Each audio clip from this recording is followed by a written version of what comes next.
মাননীয় অধ্যক্ষ মহোদয়, জলশক্তি মন্ত্রণালয়ের অনুদানের দাবির উপর বলার সুযোগ করে দেওয়ার জন্য আপনাকে ধন্যবাদ জানাই, কৃতজ্ঞতা জানাই। বাংলার প্রিয় মুখ্যমন্ত্রী মমতা বন্দ্যোপাধ্যায়, আমাদের প্রিয় নেতা সাংসদ অভিষেক বন্দ্যোপাধ্যায় এবং মথুরাপুর লোকসভার সকল অধিবাসী বৃন্দ, যাদের আশীর্বাদে আজকের এই পবিত্র সদনে বলার সুযোগ পেয়েছি।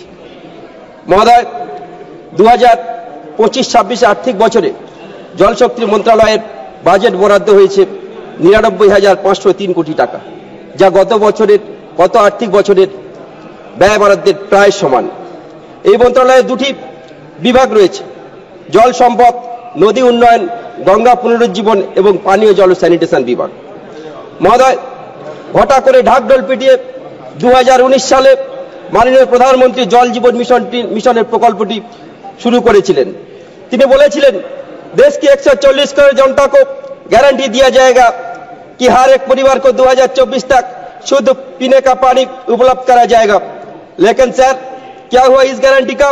मोदी जी ने बाकी जो गारंटी दिया, जैसा बोला गया था, हर साल 2 करोड़ नौकरी मिलेगा नौजवान को, काला धन वापस आएगा, महंगाई कम हो जाएगा, जैसा जुमला था ये भी एक जुमला था। महोदय, वास्तव सत्य हलो সরকার তার নির্দিষ্ট লক্ষ্য পূরণে আজ ব্যর্থ হয়েছে। মাননীয় অর্থমন্ত্রী এই বছর বাজেট পেশ করতে গিয়ে বলেছেন, আরো অতিরিক্ত 4 বছর সময় লাগবে এই লক্ষ্যমাত্রা পূরণ করার জন্য। বর্তমান আর্থিক বছরে জেজেএম প্রকল্পে 67,000 কোটি টাকা বরাদ্দ করা হয়েছে, যা গত আর্থিক বছরের তুলনায় প্রায় 5% কম। এটাই সরকারের প্রতিশ্রুতি পূরণের বর্তমান বাস্তবতা। মহোদয়, এমজিএনআরজি, পিএমওয়াই, সর্বশিক্ষা মিশন সহ অন্যান্য প্রকল্পগুলিকে পশ্চিম বাংলার ক্ষেত্রে যেভাবে বঞ্চনার দিকে ঠেলে দেওয়া হয়েছে, ঠিক একইভাবে জেজেএম প্রকল্প বাংলার বঞ্চনার দিকে ঠেলে দেওয়া হচ্ছে। মহোদয়, 2024-25 আর্থিক বছরে এই প্রকল্পে আর্থিক পরিকাঠামো অনুযায়ী কেন্দ্রীয় নিজের অংশের 5,089 কোটি টাকার মধ্যে পশ্চিমবঙ্গ রাজ্যকে মাত্র 2,528 কোটি টাকা দিয়েছে। যেভাবে এমজিএনআরজি প্রকল্পের টাকা কেন্দ্র সরকার না দেওয়ার পরে বাংলার মুখ্যমন্ত্রী মমতা বন্দ্যোপাধ্যায় রাজ্যের নিজস্ব কোষাগার থেকে বাংলার জনগণকে 100 দিনের টাকা মিটিয়েছেন, যেভাবে আবাস যোজনার ঘরের টাকা আটকে দেওয়া হয়েছে কেন্দ্রীয় সরকারের পক্ষ থেকে, বাংলার প্রিয় মুখ্যমন্ত্রী তিনি বাংলার নিজস্ব কোষাগার থেকে বাংলার মানুষের জন্য ঘরের ব্যবস্থা করেছেন। ঠিক একইভাবে বাংলার প্রিয় মুখ্যমন্ত্রী মমতা বন্দ্যোপাধ্যায় এই প্রকল্পকে এগিয়ে নিয়ে যাওয়ার জন্য রাজ্যের নিজের অংশের যে 4,990 কোটি টাকার মধ্যে 4,157 কোটি টাকা এই মুহূর্তে তিনি এই প্রকল্পের জন্য খরচ করেছে। মহোদয়, এখনো পর্যন্ত 4টি রাজ্যে এই প্রকল্পের প্রায় 60% কম পরিবারকে অন্তর্ভুক্ত করা হয়েছে। স্যার, हर घर घर नल से जल का रियलिटी यही है, ग्राउंड रियलिटी यही है कि सिर्फ नल है सर, जल नहीं है। सर, এই মন্ত্রণালয় আরো একটি গুরুত্বপূর্ণ প্রকল্প যা ঘটা করে ঘোষণা করা হয়েছিল, নমামি গঙ্গে। এটা ছিল মোদী সরকারের একটি ফ্ল্যাগশিপ প্রকল্প। सर, क्या कहा था हमारे देश के प्रधानमंत्री ने 2014 में, मुझे तो माँ गंगा बुलाया है, लेकिन सर माँ गंगा अभी भी बुलाया है, लेकिन प्रधानमंत्री बनने के बाद लगता है उन्होंने माँ गंगा को बुला गया है। सर, एक কথা বলার একটাই কারণ যে নমামি গঙ্গে প্রকল্পের জন্য বাজেট বরাদ্দকৃত অর্থ 2014-15 সাল থেকে প্রতি বছরই অব্যবহৃত অবস্থায় থেকে গেছে, 2020-21 ব্যতীত। 2024-25 আর্থিক বছরে এই প্রকল্পে মাত্র 69% ব্যয় করা হয়েছে। আর এই প্রকল্পের অর্থ সরকার যখন ব্যয় করতে পারছে না, ঠিক তখনই গঙ্গা নদী সহ অন্যান্য নদীর দূষণ সর্বকালের সর্বোচ্চ রেকর্ডে পরিণত হয়েছে। সম্প্রতিকালে কুম্ভ মেলায় ন্যাশনাল গ্রিড ট্রাইব্যুনালের রিপোর্ট সরকারের নদী পরিষ্কারের লম্বা লম্বা মিথ্যা দাবির স্বরূপ সমগ্র দেশের কাছে আজ উন্মোচিত হয়েছে। মাননীয় প্রধানমন্ত্রী কুম্ভ মেলা নিয়ে অনেক কথা বললেন, কিন্তু তিনি এটা বললেন না যে জল দূষণের ফলে কত মানুষের প্রাণহানি হয়েছে, কত মানুষ রোগে আক্রান্ত হয়েছে, এটাও দেশের মানুষ জানতে চায়। মহোদয়, सर, नमामि गंगे के नाम पर जो हजारों करोड़ खर्च हुई है, उसका कोई रिजल्ट नहीं दिख रहा है। इसके भी जांच होना चाहिए, और कैसे ये पैसा कहां गया, केंद्र सरकार को ये भी बताना चाहिए कि नदी की सफाई कब तक हो जाएगी। सर, स्वच्छ भारत मिशन এই প্রকল্পের এই মন্ত্রণালয়ের অধীন অন্তর্গত। মহোদয়, স্বচ্ছ ভারত মিশন গ্রামীণ প্রকল্পের বাজেট বরাদ্দকৃত অর্থ লক্ষণীয়ভাবে অব্যবহৃত অবস্থায় থেকেছে। 2024-25 আর্থিক বছরে এই প্রকল্পের জন্য ব্যয় বরাদ্দ ধার্য করা হয়েছিল 7,192 কোটি টাকা, যার মধ্যে সরকার মাত্র 33% খরচা করতে পেরেছে, অর্থাৎ 2,354 কোটি টাকা। মহোদয়, স্বচ্ছ ভারত মিশনের প্রকল্পটি বড় বড় বিজ্ঞাপন দিয়ে সর্বত্র আমরা দেখে থাকি, কিন্তু বাস্তব চিত্রটা আমরা যারা গ্রামাঞ্চলে বাস করি তারা জানি। প্রথমে এই প্রকল্পের জন্য মাত্র 1,000 টাকা দিয়ে এই প্রকল্পের শৌচালয় বানিয়ে দেওয়ার চেষ্টা হয়েছিল। সেটা স্বাস্থ্যসম্মত বাস্তবসম্মত না হয় বর্তমানে সরকার 12,000 টাকা দিয়ে শৌচালয় নির্মাণের কথা বলছেন। মহোদয়, রাজ্য সরকার যেখানে 3,000 টাকা দেয়, কেন্দ্রীয় সরকার 9,000 টাকা দেয়। আমরা সবাই জানি যে বর্তমানে দুর্মূল্য বাজারে সাধারণ মানুষের জীবনযাপন করতে নাজেহাল হয়ে পড়ছে। ঠিক সেই জায়গা থেকে 12,000 টাকা দিয়ে ব্যবহারযোগ্য শৌচালয় বানানো কতটুকু যুক্তিসম্মত, কতটুকু বাস্তব, সেটা নিশ্চিত বাজেট বরাদ্দকৃত অর্থ খরচের যা পরিসংখ্যান তা থেকে আমরা সবাই বুঝতে পারি।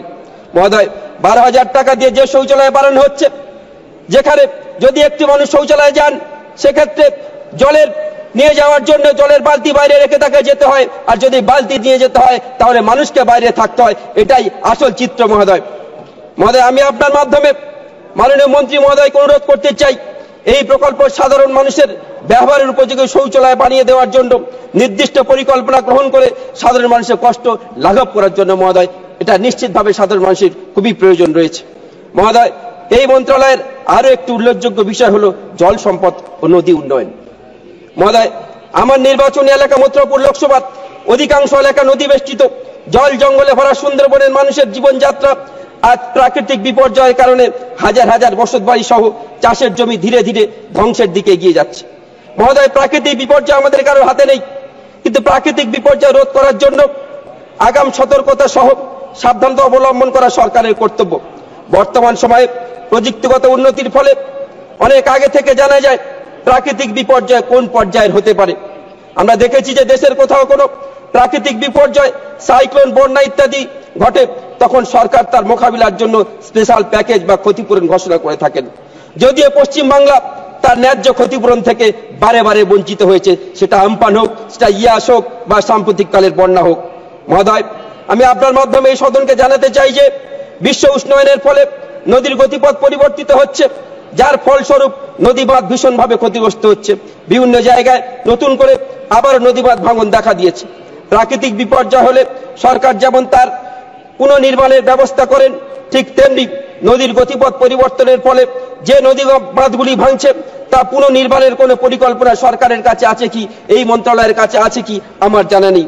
মহোদয়, যদি এই রকম কোনো পরিকল্পনা সরকারের কাছে না থেকে থাকে তাহলে যত দ্রুত সম্ভব পরিকল্পনা তৈরি করে নদীর বাঁধ রক্ষা করে উপকূলবর্তী এলাকার বাসিন্দাদের নিরাপদ আশ্রয়ের ব্যবস্থা করার জন্য অনুরোধ জানাই। মহোদয়, এ বিষয়ে উদাহরণস্বরূপ বলতে হয়, আমার নির্বাচন এলাকার পাথর প্রতিমার গোবর্ধনপুরের বিশাল নদী ভাঙন শুরু হয়েছে, যার ফলে বহু গ্রাম, কয়েকশো একর চাষের জমি নদী গর্ভে চলে যেতে বসেছে। মহোদয়, সাগর বিধানসভা এলাকার মৌসুমী দ্বীপ মুড়িগঙ্গা নদীর উপর দিয়ে সাগর বিধানসভা এলাকার ঘোলামারা দ্বীপ, যেখানে মুড়িগঙ্গা নদীর উপর দিয়ে মালবাহী জাহাজ চলাচল করে, নদীর নাব্যতা কমে যাওয়ার ফলে জাহাজ তার গতিপথ পরিবর্তন করে নদীর কিনারার কাছ দিয়ে যাওয়ার ফলে নদীর ভাঙন বৃদ্ধি পাচ্ছে, যার ফলে চাষের জমি, বসতবাড়ি থেকে শুরু করে বিদ্যালয় থেকে শুরু করে এমনকি স্বাস্থ্যকেন্দ্র পর্যন্ত নদীর গর্ভে চলে যেতে বসেছে। এ বিষয়ে উল্লেখযোগ্য, পশ্চিমবাংলা তথা ভারতবর্ষের ঐতিহ্যবাহী তীর্থক্ষেত্রগুলির মধ্যে অন্যতম গঙ্গাসাগর তীর্থক্ষেত্র, যেখানে ভগবান কপিল মহারাজের মন্দির বিদ্যমান। মহাশয়, যেখানে সারা বছর তো বটেই, মকর সংক্রান্তির পুণ্যতিথিতে লক্ষ লক্ষ পুণ্যার্থীর সমাগম হয় ভারতবর্ষের দ্বিতীয় বৃহত্তম মানব মেলা গঙ্গাসাগর মেলায়। বাংলার মাননীয় মুখ্যমন্ত্রী মমতা বন্দ্যোপাধ্যায় বহুবার কেন্দ্রীয় সরকারকে বলেছেন গঙ্গাসাগর মেলাকে জাতীয় মেলা ঘোষণা করতে, কিন্তু সে বিষয়ে কেন্দ্রীয় সরকার এখনো পর্যন্ত ভ্রুক্ষেপ দেখেনি। বর্তমানে গঙ্গাসাগরে কপিল মহারাজের মন্দির সহ পার্শ্ববর্তী এলাকায় নদী ভাঙনের ফলে ধীরে ধীরে ধ্বংসের দিকে এগিয়ে যাচ্ছে। মহোদয়, মহোদয়, আমরা দেখেছি গত কয়েক বছরে কেন্দ্রীয় সরকার কেদারনাথ, হরিদ্বার, বারাণসী সহ একাধিক তীর্থক্ষেত্রগুলির নদী তীর নির্মাণ সৌন্দর্যায়নের ক্ষেত্রে কোটি কোটি টাকা খরচ করেছেন, কিন্তু পশ্চিম বাংলায় অবস্থিত বলে গঙ্গাসাগরের ক্ষেত্রে বারে বারে বঞ্চিত করা হয়েছে। গঙ্গাসাগরকে বারে বারে বঞ্চনা বেড়ে চলেছে। গঙ্গাসাগরকে রক্ষা করার জন্য কোনো প্রয়াস এই বাজেটে রাখা হয়নি। মহোদয়, বাংলার প্রিয় মুখ্যমন্ত্রী মমতা বন্দ্যোপাধ্যায় চেষ্টা করেছেন গঙ্গাসাগরকে বাঁচাতে, গঙ্গাসাগরের সৌন্দর্য বাড়াতে তিনি উদ্যোগ নিয়েছেন। ইতিমধ্যে মুড়িগঙ্গা নদীর উপর গঙ্গাসাগর সেতু নির্মাণ করে পুণ্যার্থীদের যাতায়াতে তিনি সুবিধা করে দেওয়ার ব্যবস্থা করছেন।